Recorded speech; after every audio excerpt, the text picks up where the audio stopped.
think that all romance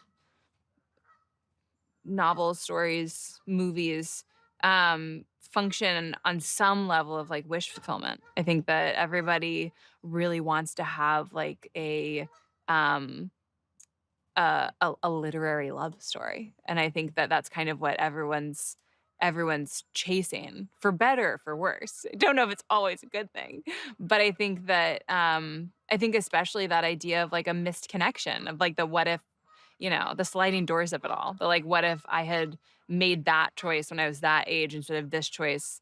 Where would I be now, and what would that look like, and what would that feel like? And to get to have another chance of doing that, I think is really seductive and compelling. And I think that these kind of stories, like, certainly understand that about human nature, and our kind of, like, desire to know what the other option would have been.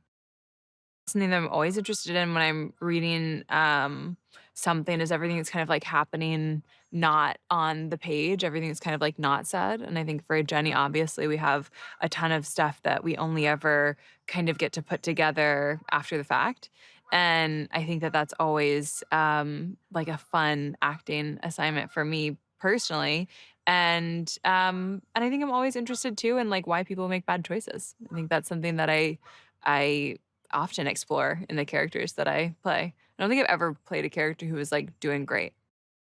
McKenna's great. We actually had the same stylist, so I knew of her long before ever meeting her. Yeah, I mean, I think that I think that especially in the pieces that we see, in this movie with them together, um I think there's a real desire on Jenny's part to not have Clara make similar mistakes.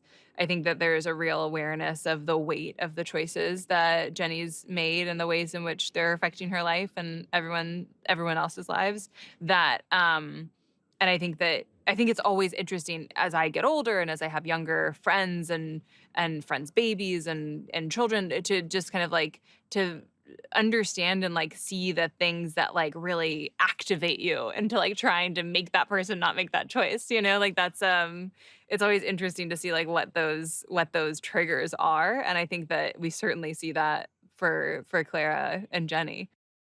Josh is great. I mean, he's been so, excited for us to kind of just, like, find a bunch of moments that are on the page. Like, I think that he has been very open to, us kind of taking the script and running with it, which is always fun, and to, like, really making it feel like these people have known each other forever and have existed in these spaces forever, and there's always something fun in the, like, kinetic energy of those kind of scenes where you're allowed to, just be, like, talking over each other and talking past each other, and, like, just finding what feels, really natural in those moments.